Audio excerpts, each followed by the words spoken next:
Hello, everyone. Welcome to the Power of Man podcast. My name's Rory Paquette. I know y'all know that, but I just feel like I keep needing to say it. And I do love to hear the sound of my own name when I know I'm talking to you fine people out there.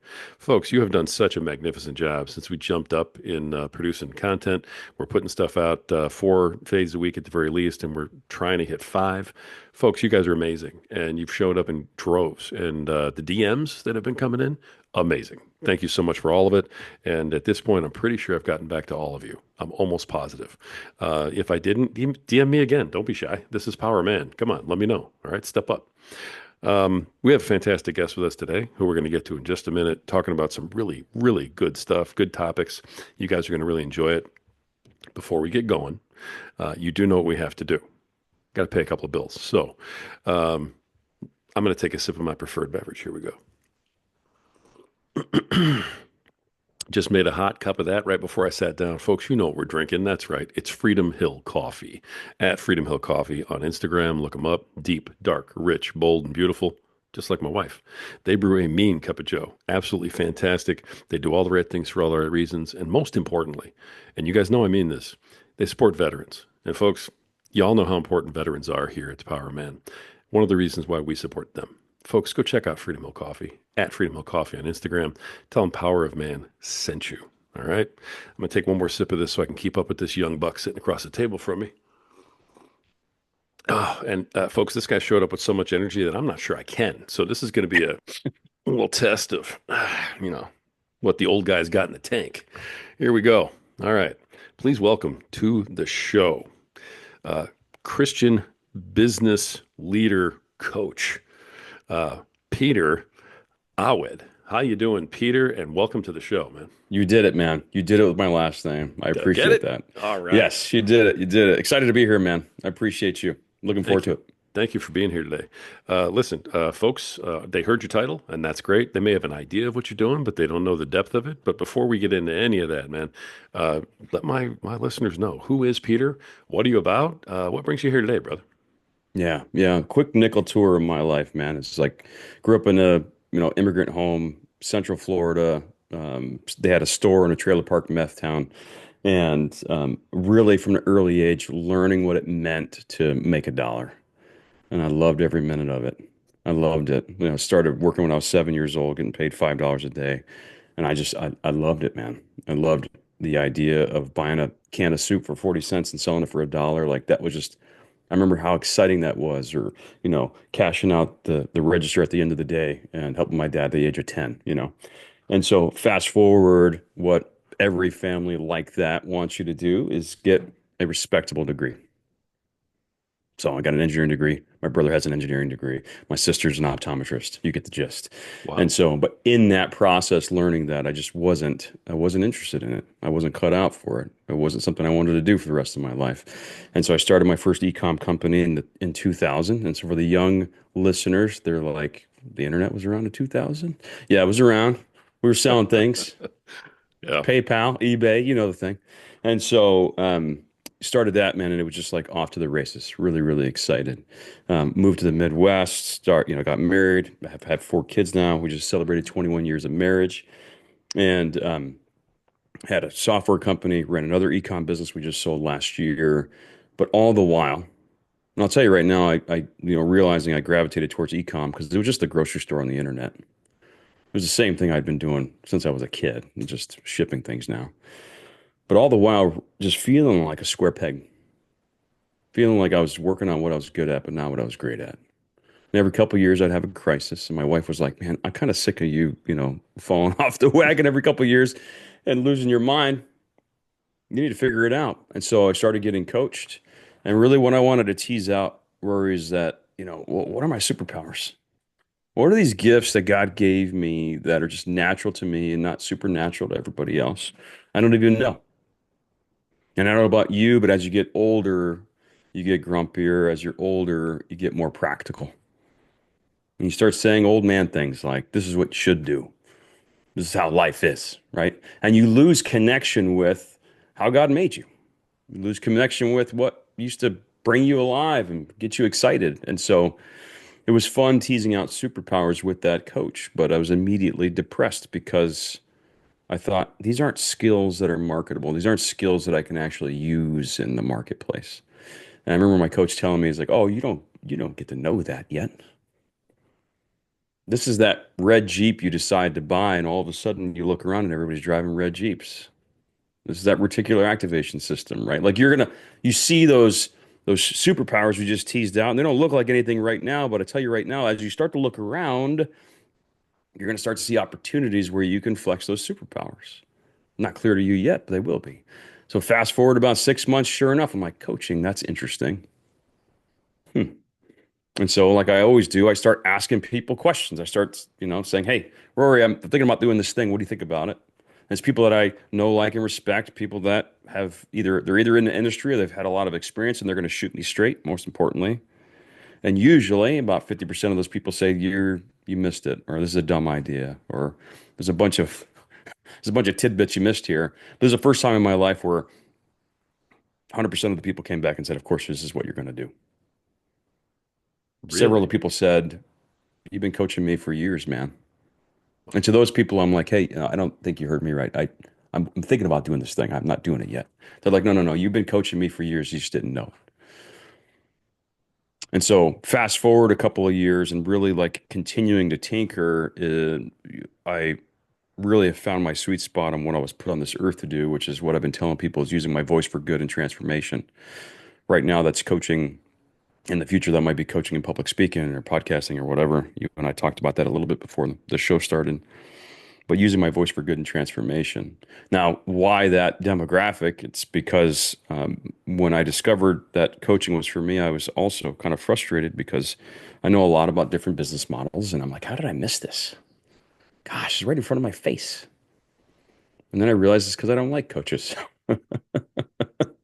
I really, really don't like coaches. I'm like, okay, what is this? Why did I not like coaches? Well, because 9 out of 10 of them read a book, got some sort of certification, and now they're an expert coach. I'm like, well, gosh, if I don't like that, then how do I stay away from that? And I stay away from that by coaching the people that I relate to most. I'm a man of faith. I've been involved in, 5 businesses or more. I've been married for a while. I have kids. And so, man, if you're a Christian business leader and you're married and you have kids, especially, gosh, that's the life I've lived. And that's who I'm going to coach. Wow. Brother, you unpacked a lot. Let me back up for 1 second because you said 21 years of marriage and 4 kids. Yes, sir. Congratulations. Thank you. That can't go unnoticed and unheralded. Both of those are absolutely fantastic accomplishments. And being a Thank you. husband and a father on this show is pretty important. So, Thank you. Appreciate that, man. love that, man. Love it. Um, so, all right, couple things real quick, and this is free. But you need a podcast, and you should be a public speaker yesterday. So, I mean, if you want to talk about that more, great. But I've spoken. It's my podcast. That's that. All right. Thank you. Okay. You might as well tell me I need a book too. We talked about that too. You know, the Uh, book, the book I can go either way on. But the thing of it is, once you have the podcast, then the book just comes out naturally. So Perfect. you're good to go. All right, Perfect. man. So hey, I love what you're talking about. I love that you have incorporated your faith into this. One of the things when you and I first started talking, I'm sitting here, I'm reading your bio, I'm learning about you, and you made a real point of saying that you need to incorporate your faith into your business. I mean, it was like I said, a point you were trying to make, something you were trying to drive home Mm, almost. That seems like it's not just very important to you, but it seems like it's a cornerstone of your business. Am I reading that right? yeah. Yeah. It's critical. Okay. How does I don't want to just say how, because there's so many different ways, but in what you teach, let's just say I am Christian businessman with kids. I'm sitting here, Christian businessman with kids. I got my business all set up, and I'm a little lost. I'm like, okay, I need some help, need some coaching, need some focus. Um, how's my faith coming into my business going to help me more? Can you give me an example? Yeah. So, here's the thing. We've got, I don't want to call it an identity crisis because that it seems too dramatic. But when I working with clients and through their line of questioning and their confusion and their inability to make a decision. They're reading all the books, they're listening to all the podcasts, they're listening to all the gurus, and all the advice sounds like sound advice, and they're not sure which one to take. A lot of the times it's because they're trying to set all of that guidance on sand. And when they are being guided by the creator of the universe and they are tuned in and listening to him, they know who they are, they know whose they are, they know what he calls them. They're really solid in their identity. Then that advice becomes much more clear. Is it crystal clear all the time? No, absolutely not. But is it much clearer than when you're trying to set all that advice on sand? Absolutely. And so it is, to me, mission critical to, as a man of faith, as a Christ follower, to integrate that into my business. Because otherwise, you'll find yourself fast forwarding 10 years, having built a business you don't like, becoming someone who you don't even recognize, being totally disconnected from the mission, the vision, the values that you call important on the weekend because you've left it at the door on Monday morning. And so, does everybody in your organization need a believer? No. Could be. I actually like being salt and light, and the only way I can do that is by being in contact and contrast with people that aren't believers. But am I going to be unabashedly me at work? Am I going to be the same guy on Sunday and Monday? Yes, sir. You're going to know who I am because I'm going to tell you. Am I going to do it crudely or harshly? Nope. It'll be wrapped in love. Am I going to critique you? No. Am I going to tell you to convert now, turn or burn? No. Are you going to know what I mean and who I am? Absolutely. Is it going to be really clear about what the mission and vision and values are of this company when you walk in the door? Yes. And it's critical. And there's always that, there's that analogy of, people seeing the guy riding the lion and they're like, oh, look at him. He's riding the lion. I want to ride the lion. And the guy on the lion's like, how the hell do I get on this lion? And how do I get off without it eating me? Right? That's the guy who created the business that has now consumed him and is now his prison. That doesn't happen overnight. It happens very slowly. It's very slippery. Business is very slippery. And so if you walk in the door and you're leaving your values at the door and you're a different Rory, different Peter on Monday morning, it's going to create some serious problems. In the short term, maybe not. In the long term, absolutely. Nice. Nice. This, I mean, faith clearly is at the heart of everything that you do.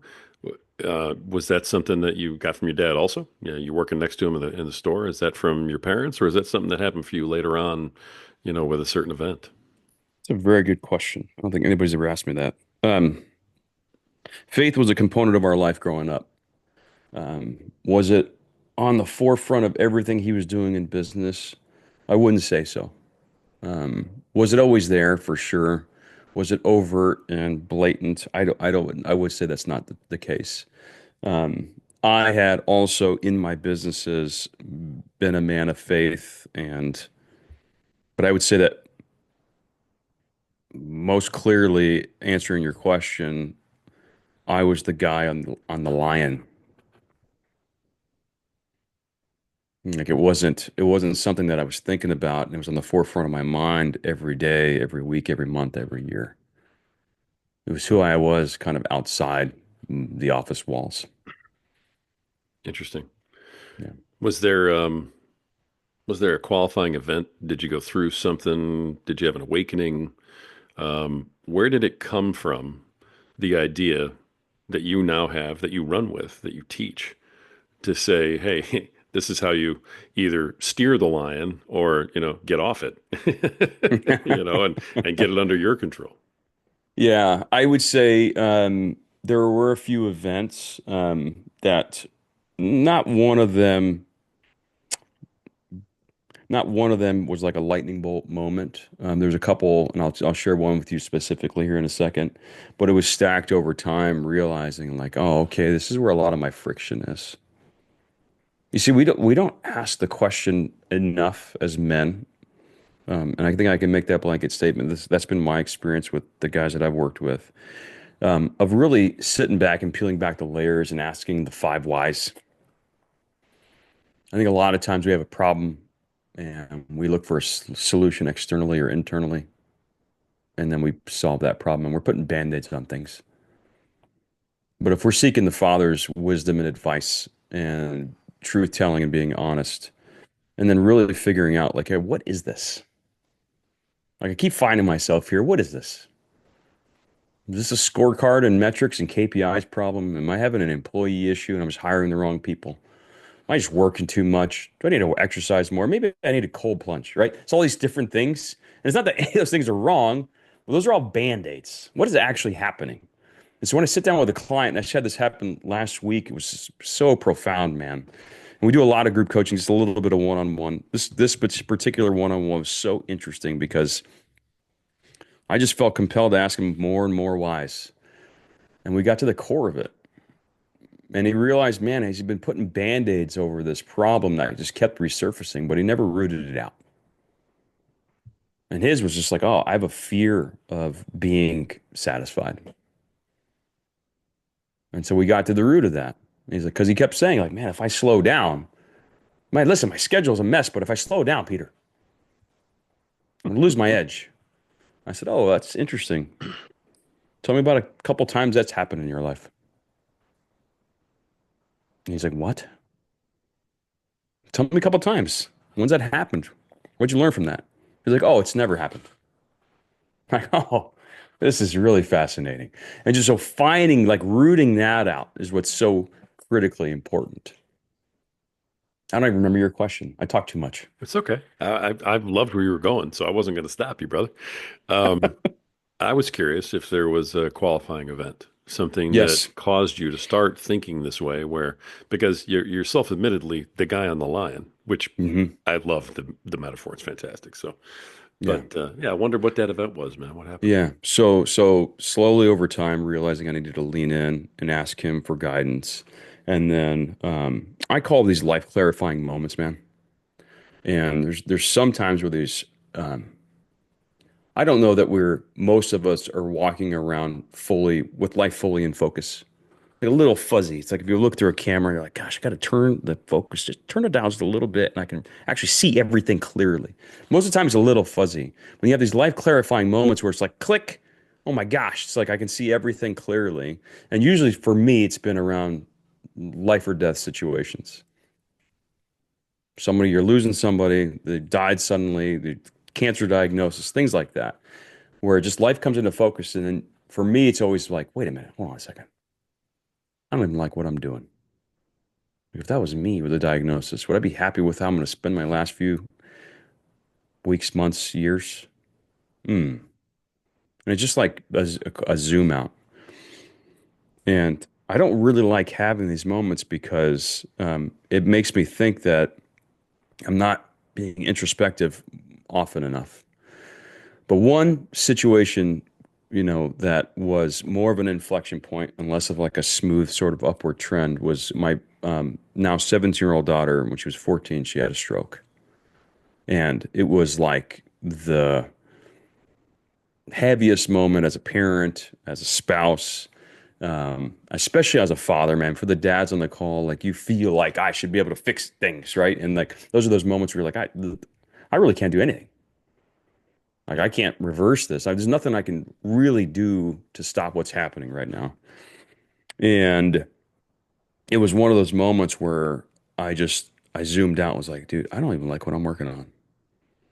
And there was like I had Whitestone and another project going on I won't name. And I thought, I'm done. I'm done with this project because it's literally taking away from the time I have with my kids, and I'm not guaranteed tomorrow with any of them. It's not going to happen. I don't know. They could all be gone tomorrow. I could die tomorrow. And so zooming out from that and really having some honest and frank conversations with the Lord and realizing where there were gaps and where there were holes and um, where things were incongruent on the weekends and the weekdays, right, with my faith and my faith integrated in my business. That was a probably the biggest eye-opening moment that I can think of in my life. How's she doing? She's perfectly healed. Thank God. Had That's awesome. head of neuro at this large children's hospital. When I asked him as she was getting strapped into I just found out they finally figured out what was going on with her. She's getting strapped into the gurney. I walk in there, I'm strapped into the gurney. She's getting airlifted about 45 minutes from here. And he's like, "You have any questions?" I said, "Yeah. What's the healing protocol for something like this?" He's like, "Pediatric stroke's rare, man." He's like, "This is just who she is now." And after I got over the thought of murdering him Right. right in front of everybody, my wife puts her arm on me. She's like, "Dude, what are you doing?" I'm like, "I'm gonna kill him right now. I'm gonna kill this guy." Um, After I got over that, I thought, well, we got to figure this out. So through a lot of prayer, through a lot of connections in the community, through a lot of alternative treatments, a year later, her brain's fully healed, even though they said there was no turning back from it. So if you met her, you would never be able to tell. That's a blessing, brother. I'm happy to hear that. I really am. Thank That's you. awesome. Thank you very much. You got to end that story, right? It's like we got to know she's good, good, good, good. Yes, she's good. All right, that's She's wonderful. awesome. Thank you. Very often it takes something like that. It takes something that's horrifying. Um, God forbid it's our kids ever, but it takes Mm, something like that to really wake you up and make you clear. Um, so that event cleared you to the point where you said, "Hey, I need to somehow bring faith into my business." yeah. Yeah, that was, I mean, again, it was like slow steps over time, but this really brought it into picture. And here's the thing that's interesting about that sort of event for me, not for everybody. This is a fork in the road moment where you have an opportunity to draw near to the Lord or to veer off and be like, this guy sucks. Yep. Look what just happened. I'm getting out of here. Like this, what the heck is this crap? You know, I've been a Uh, loyal Christ follower for a long time. Why is this happening to us? You know, and boy, did we draw near. My wife and I mean, our relationship was strengthened, and even more than that, our community like came around us in a way that I've never experienced, and our faith was deepened in such a beautiful way. Um, Out of that, about 6 weeks, 4 weeks later, my buddy and I, who were both having some issues with our children medically, and the three other guys that have had some serious issues in their life, he calls me and he's like, "Hey, we need to get together. Like we're silently suffering. Let's go. We're gonna start meeting Friday mornings." That group's up to 115 people now. wow. Nice. We've been meeting every Friday morning for almost 3 years. That's an in-person group? In person, 6 a.m. out on the beach. Most of the time, it's freaking cold and uncomfortable. Yeah. Wow. 100 guys in person is ridiculously impressive. I mean, a Zoom call with 100 guys would be awesome, but you got them out to a location? I mean, wow. It's incredible. And here's the That's thing, great. man. It's a testament to men of faith working at things alone. Like, dude, we are like such a lonely breed. I agree with that We're 100%. and the thing is, I go to a lot of ministry conferences, and the pastors are talking about a lot of the pastors, not all of them, a lot of them never been in a business like in the regular sense, right? Church is still a business, but you know what I mean. Hmm. And they're talking about like, oh man, it's lonely at the top, so lonely at the top. Nobody I can talk to, and I can't tell anybody the real stuff because they think that I've got it all together. So I've got nobody to share with. And I'm like, dude, you're talking about every founder in America. This is we're dealing with the same stuff, same crap, Yep. right? And so I think to me, the group is like inconvenient place, inconvenient time, inconvenient weather, and we can't stop it growing. It's ridiculous. And it's because men are so hungry for community and Hmm. support. The number one piece of feedback we get from that group is I love that I'm not the only one that's screwed up. You guys are just as screwed up. Some of you are more screwed up than I am, right? It's like all of us think we're the only ones that can't figure it out. Wow. Rory's got to figure it out. Look at this guy. Of I course he can't tell does. him. I can't tell him. Of course he does. I can't tell him that I can't figure it out because he's got it all figured out. And then Rory's like, I can't tell Peter. Peter's got it all figured out. And I'm the only one. Like, this is the biggest lie of the enemy, man. Yep. Right? It's all about division, right? This is like you got a lion over your shoulder, and what does a lion do? We've all watched Planet Earth, bro. What do? They get somebody separated, right? The young or the weak or the old.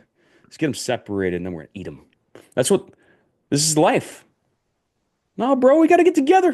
We got to support each other. And then when I know Rory's screwing it up in this, that, and the other thing, I come help you. Not to admonish you, to come alongside you. And you might need tools that I got, right? I might need tools you have.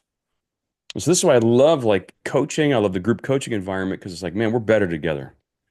We're stronger together. This is why I'm wearing the yoked hat, man. Like to me, this brand's meant so much to me. What did Christ say? He said, take my yoke upon you and learn from me. What does that mean? Do you know what a yoke is, Roy? Have you heard the story? I'm trying to remember the story because the yoke is the thing you put around the ox, right? You got To it. get him to pull the plow behind him. Yes. Why? Yeah. Why do they do that? So you can harness the strength of the ox to do the work for you, That's right. right? And they put two together. Okay. A lot Oh, of times, senior ox and a junior ox. Why do okay. they do that? Why do they do that? Oh, it's curious. I love the parables of Jesus, man. It's so ridiculous, right? It's like senior ox, junior ox together. So the senior ox can train the junior ox. How fast do I pull? When do I go left? When do I go right? When should I stop? How should I do this?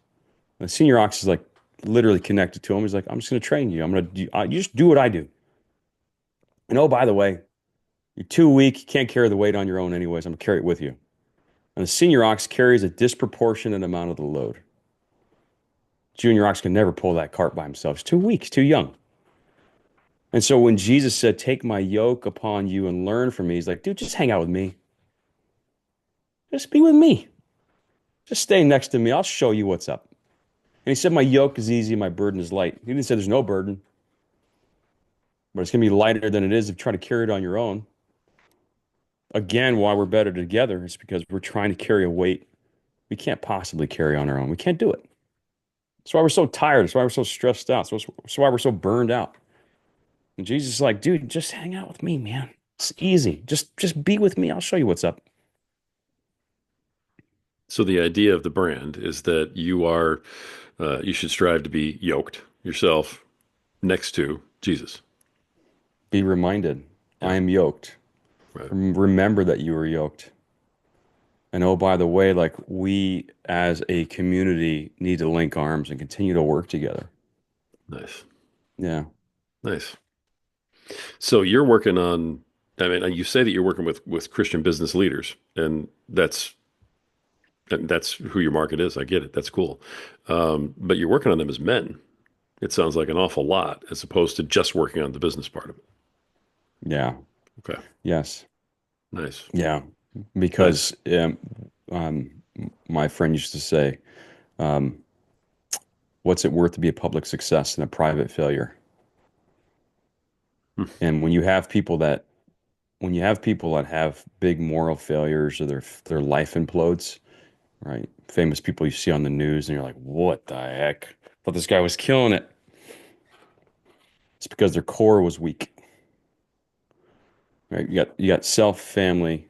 We have these concentric circles, this tool we use with Giant. And so concentric circles of self, family, team, organization, community.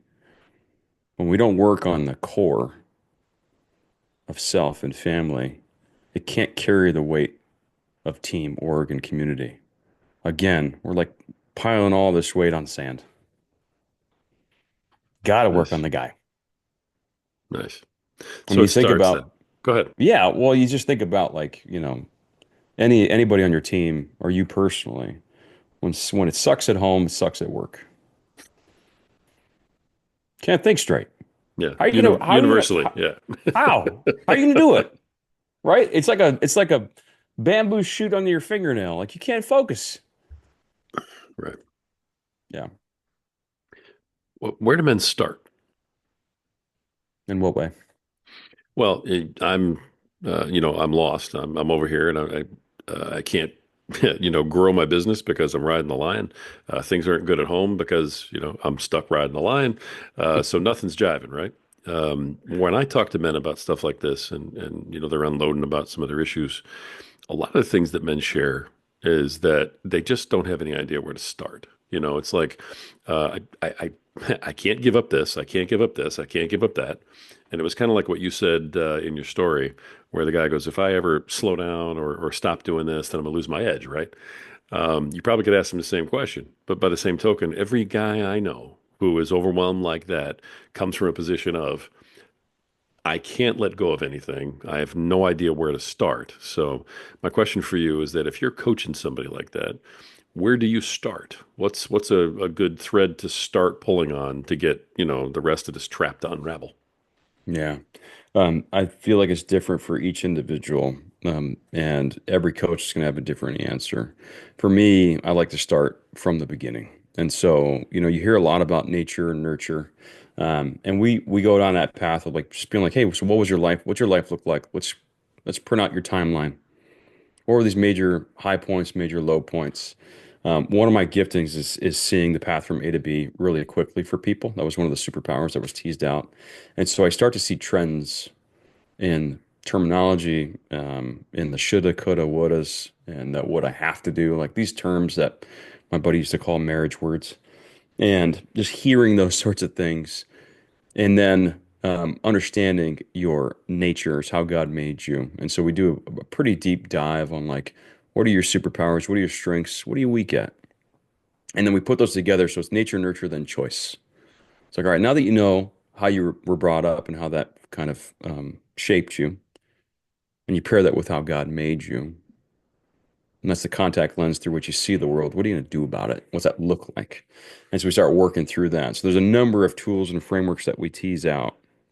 But for the listener who maybe doesn't have access to all those things, um, I like to I like to use these phrases I co-opted from a good friend of mine, Andrew. He calls it the so what and the who cares. So somebody's like, "Oh, I can't, Rory, I can't stop doing that. Like if I did this, then this whole other thing would fall apart, and I said, I can't stop doing that. I don't have time. I don't have time. I got to keep doing this so I can get that. And if I don't do this, I don't get that." And the response is, "So what? Who cares?" And there's always a visceral reaction. Like, what do you mean? What do you mean? If I don't do it, then I'll lose that. Who cares? Who cares if you lose that? Because what happens is you got to zoom out and be like, man, maybe this is the best thing I could do is quit this thing. And quit, four-letter word, man. Oh, we can't quit. We started that. Can't do that. Yeah. Sometimes the best thing for you to do is quit. We see as especially as business leaders, we get into something, we feel like it should be forever. We start something and we think that we committed to it and we can't quit it. And what's so twisted about it is you start in business because you want freedom and autonomy. That's why I run businesses, because I want to do what I want to do. Employees quit all the time. They quit jobs, they get fired, they leave, they move on. Something they have more freedom and autonomy than we do, unless we let ourselves wrap up a project, close out a chapter, start a new book, for heaven's sakes. And so the so what and the who cares will allow that person that you're talking about, Rory, to zoom out and just be like, really? You can't drop any of these balls? Hmm. You picked them up 10 years ago. That doesn't mean you need to still be holding them. Man, they're not for you anymore. Maybe you're not the right guy. Maybe this is not the right project for you anymore. It suited your life back then, but does it suit your life now? Is it actually helping you get the end result? This is why I love asking why over and over and over again. Because, like, Hmm. well, why? Why? Why? Why? Why? And so I think that for the person that you're talking about, I would start with a lot of introspection. And for me, as a man of faith, it's me and the Lord just chatting and talking and be like, hey, I don't know what to do with this. I don't know what this is. What are you trying to show me here? I'm so frustrated. And you're pairing that with truth telling and confession, which we're learning a lot from right now. My wife and I were getting coached on identity. And that telling and confession just has to do with in conversation with the Lord and also saying, hey, I don't believe you're going to come through for me right now. I'm not feeling it, man. I know you came through for me before, but this time it's just not, I don't know. I'm not, I don't trust you. Like I love that Bible verse with the dad talking to Jesus about his daughter who needs to be healed. And he says, Lord, I believe, help my unbelief. What a weird, what a weird Bible verse, right? I believe, help my unbelief. What's he trying to say? It's like, I believe, but not entirely, if I'm being truthful. There's an old Jordan Peterson skit where he talks, not skit, it's a video where he talks about he lives like he believes. And the interviewer's like, what are you talking about? He's like, well, if I truly believed, dang, I'd be doing something different. Right? And that's truth telling. Yep. I believe, but not entirely. Nice. So, what are your superpowers that you bring to the equation? Yeah. So the superpowers I teased out years ago with that coach were I'm insatiably curious. I naturally see the path from A to B for people, and I make friends everywhere. And you can see why I was completely depressed after that because I thought that's not a job. I don't know what that is. And I'm like, Mike, what is this crap? Like, what is this? Peter's a nice guy and he makes this sucks. He's like, oh, you don't get to know. And I'm like, man, I paid you for this. What the heck, man? And Right. sure enough, it was the best advice ever. Yeah, you're looking for a job description, right? And Yeah, maybe a list of openings near me, totally. but Yeah. Like, you're how do gonna I give me start a this? business around this? Yeah, what is this? Ah, That's beautiful. Is that something that you've incorporated into your process then? Talking to guys about superpowers? inevitably what gets teased out. So we take them through this assessment called the Five Voices through Giant, which I referred to earlier, and incredible assessment. And they learn their superpowers and how they see the world. More importantly, they see the dark side of that voice and how they operate under stress. What's it look like? Like what's going to put them under stress, and then how are they going to react to it?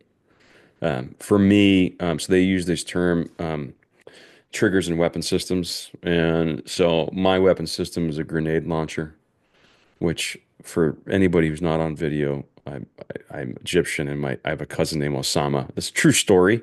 And so for me, I was like, this is kind of like a comedy skit. I don't know. But what was worse than that, Rory? So you try not to laugh. You try not to laugh on audio, but hey, bro, I lived this in my life. I can say it. Okay.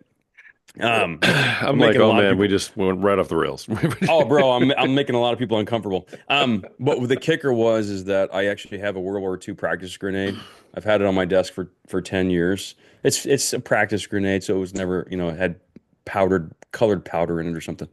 And I'm like, oh, this just hit me in the gut because it was when it was describing triggers and weapon systems. I'm like, oh, you just described my absolute worst day, and then you described how I am in my worst moments. And it was a gut punch, but also it was really powerful because it's like, oh, okay, now that I know I can do something about it. And so we teach people like, hey, listen, this is what makes you great. And because you're so good at this, it makes you pretty awful at some other things. And a fixed mindset person is going to be like, all right, so Rory, this is how God made me deal with it. A growth mindset person is going to say, okay, this is how God made me, and this is the dark side and the shadow of my strength. Now that I know it's there, I can do something about it. And it makes you a much more powerful leader. It also allows you to understand and relate to the people that are most different to you. And as leaders, the majority of your workforce is going to be very different than you are. And so a lot of the coaching that we do is all about like, hey, if you want to be a more dynamic, more powerful, more effective and efficient, have more influence and impact as a leader, you got to, again, we talked about that core is making yourself stronger. And then as you do that, then you can start being a better leader and creating more leaders around you and unlocking those people on your team. And so I love the idea of doing more with the same team, doing more with less. And that's how you do that. It's not magic. It's just really hard work. You talk about the secrets to leading biblically. You've got Mhm. a free thing actually for guys, the five secrets to leading biblically. Can Yes, you sir. talk about that without giving away the secret sauce as to what it is so that guys have to get it so they know what it is? But can you give them an idea? For sure. Yeah. Yeah. Free download. They can get that at Whitestone. It is reinforcing what it means to lead biblically, how to lead biblically, but more importantly, why it matters. And so a lot of the stuff that we've talked about, it's going to highlight and go deeper on. And you already know why it's important because you've asked me, and I talked too much and gave you a very long-winded answer to your short question. Um, but just reinforcing the fact that it's important. I mean, again, I always use this analogy of like we're walking around with our foreheads bloodied and we're running into walls and we don't know why. It's because our eyes are closed. It's like, man, you just got to open your eyes. And for me, it's like just realizing more and more like, okay, where am I having friction in my life and what is this? Going back to the Lord, working this out in a community of brothers, working this out with coaches, just being like, hey, this is the friction that I've got. What is this? And continuing to peel back the layers. And I love the idea of God calling us higher and higher. And so as we get to a certain level and we peel back a layer and we refine that, He calls us for more. And I don't know about you, but when I die, I want to hear, well done, good and faithful. I want to be that 5 talent servant. I dang sure don't want to hear that I buried my talents in the backyard, right? Because I was too scared to utilize them. And so the only way that I know and that I believe is true to realize that is being the same guy throughout the week, leading through biblical principles and continuing to lean on those and continuing to get better. Nice. I love where you're coming from on all of this. I love the fact that it's faith based and that you're not just telling guys, "Hey, man up." You gotta find a way, pick yourself up by your bootstraps. It's like God's here for a reason. you know, he's already said, "I'm right there with you. Yeah. Just reach out and let me help you. I'm right here. So just take my hand. So to speak." Hmm. Yeah. So any reminder of that is always really, really good, especially for the guys in my audience. And you all know who I'm talking about. I've been telling you for years, take his hand, stop messing around. Maybe you'll listen to Peter over here. But I like that you've put it down into a group coaching setting because with the support of the other guys, with the support of other fathers and husbands that are in groups like this, um, you can feel more comfortable reaching out. If you can reach out to a brother, you can reach out to God. If you can reach out to God, you can reach out to a brother. It kind of works hand in hand, so to speak. Pardon the pun. But I love that you've done that. Now you don't do much individual coaching, so that sounds like that's by design. Yeah. Yes. Yeah. It's just one-on-one doesn't scale well. And then I actually learned fairly recently, and I don't have the study to pulled up to spout all the stats, but we actually have more impact in group.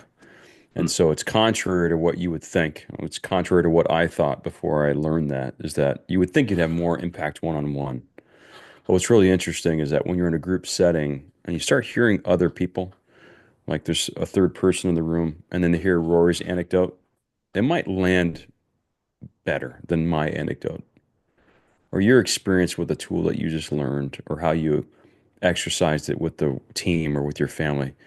They might relate to you better than they related to me.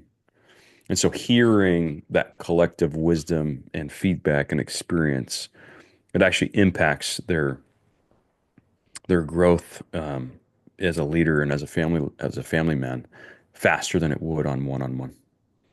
Nice. Yeah. Nice. And I know that people can text the words Whitestone to 55444 and they will get a free copy of the 5 Secrets to Selling Biblically. Yes? Leading biblically. Yes. Leading. I don't know why Yes. I said selling. I just read the wrong thing on my farmer. The free leader guide, the 5 Secrets to Leading Biblically. I You apologize. got it. You All got right. all good, man. And it's Whitestone 2 words. Whitestone 1 word. I don't know what you get. Maybe they send you a rock in the mail or something. So you want to have 2 words there. Whitestone 2 words. Sounds like some conspiracy site or something. You got Blackstone, you got a Whitestone. This is That's right. Whitestone, 2 words, guys. 55444. That'll be in the show notes for everybody. So you don't need to memorize that. If you're driving, you don't need to try to text right now. Okay, it's going to be Yeah. fine. All right, but when you pull over, it's going to be in your show notes. So look at it, and hopefully we can get that set up for you guys. If I can find a way to link that, I'll do that. But it'll at least be written out for you to copy. So that's fantastic.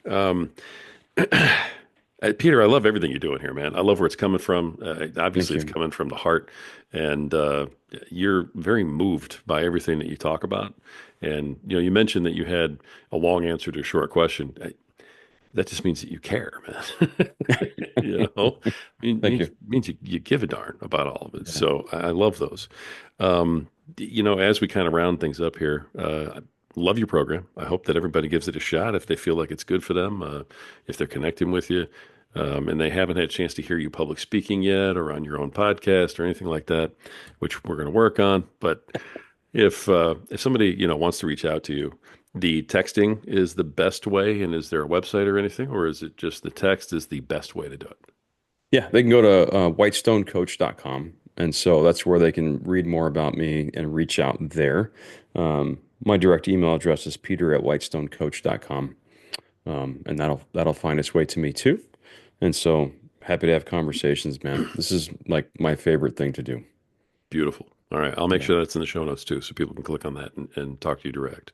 Thanks, man. As we kind of bring things to a close here, you've covered a lot, and so I want to make sure that I'm giving you the floor for a minute or two. Is there anything I didn't ask you? Anything that we didn't, touch on? Is there something that maybe we touched on and you want to drive home, a little harder? Or is Mhm. there a leave behind or a nugget or something you want to give to the audience on your way out? The last couple minutes are yours, brother.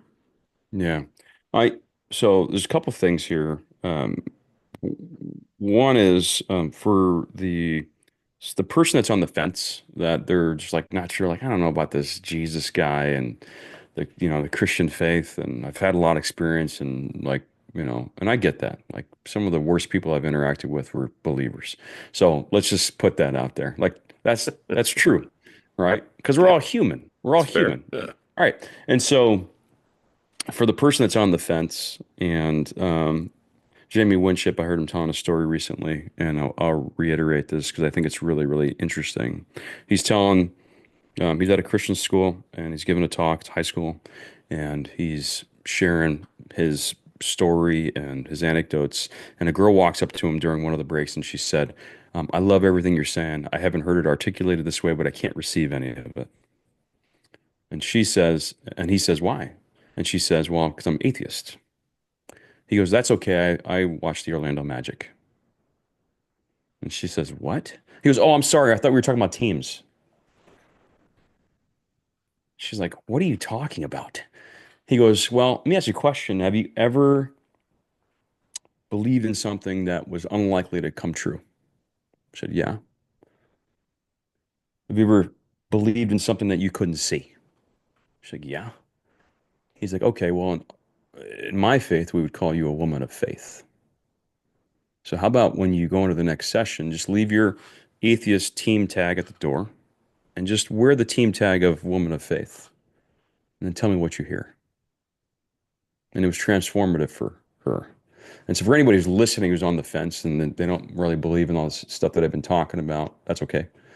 Um, let's not think about team tags and let's really think about your relationship with the creator of the universe and just be in constant conversation with him.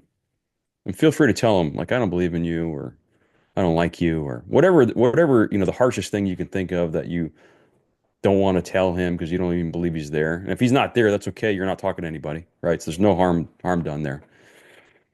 But just be sharing frankly, because if he is there, he already knows what you're thinking. So it doesn't really matter. You're not going to surprise him. Just be in constant conversation with him and just ask him what he says about you. Share with him what you think is your truth of who you are, and ask him what he thinks about you.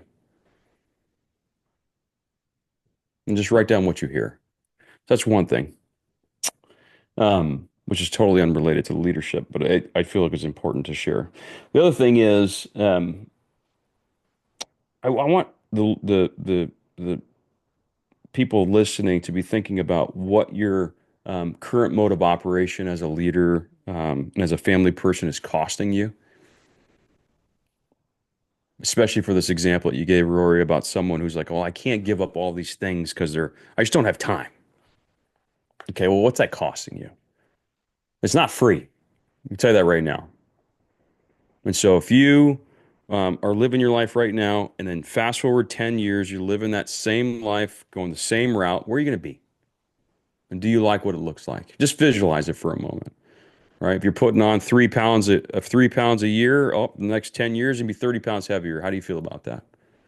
If you already have physical ailments because you're not taking care of yourself, and 10 years down the road, you're still not taking care of yourself, what's it going to look like? Spending time with your wife, there's no date night, you're not seeing your kids. Like all of these examples, 10 years from now, what's that look like? How do you feel? What's it costing you? The cost of inaction is really damn high, super high. And so for the person that's on the fence and feels like they can't make any changes, just think about what that's going to look like if you don't. It can be incredibly powerful. And all I want people to do, and whether you reach out to me or anybody else, I don't much care, but don't do nothing. Let's stop walking around with our foreheads bloody. Let's open our eyes. Let's see that you've been running into a brick wall over and over and over again. Let's not wallow in it. Let's start walking around it. Start doing something different. Great way to end, brother. Absolutely great way to end. I love that. Thank you. Don't just do nothing. Yeah. That's huge. Doing nothing is a decision too. Yes, it is. And Yeah. it's not free. No, it's not. I like that. Yeah. All right. Peter, thank you so much for being on the program, man. Folks, text White Stone, two separate words, to 55444. Get your free leader guide, The Five Secrets to Leading Biblically. Go check this out. Get in touch with Peter. Folks, do this for yourself. Mm. I mean, he's brought gold to you here today. He's got great advice for you. If you're feeling any kind of way, if you're connected with anything he's saying, especially the part where if if you're having trouble believing, if you're Mm. thinking, well, God's not really my thing. I'm more into the universe and stuff like that. You know what? Give it a shot. Put down your team tag, like he said. Give him a holler. Peter, thank you for being on the show, brother, and sharing everything you did. It was amazing. Thank you, man. Appreciate you. Appreciate you. Folks, that's been another episode of the Power Man podcast. And the reason that we bring powerful men like this on to give you powerful messages like he did today is because the two of us, and everybody who comes on here, folks, we all want to help you in your mission to be a better protector, a better provider, a better leader for your family, to be a better man, a better husband, a better father tomorrow than you are today. Folks, the reason we want that for you is because you have value, because you're worth it. And at some point, you're going to believe it. Until next time.